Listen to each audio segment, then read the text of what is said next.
local region in Indonesia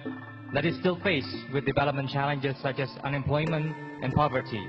but is blessed not only with tremendous local economic potential, but more importantly, with citizens who believe in the value of social harmony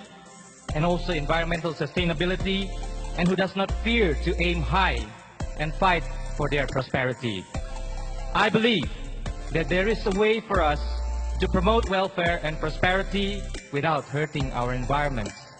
I believe that climate change is not just a myth, and that our lifestyle and the presence of unsustainable production and consumption pattern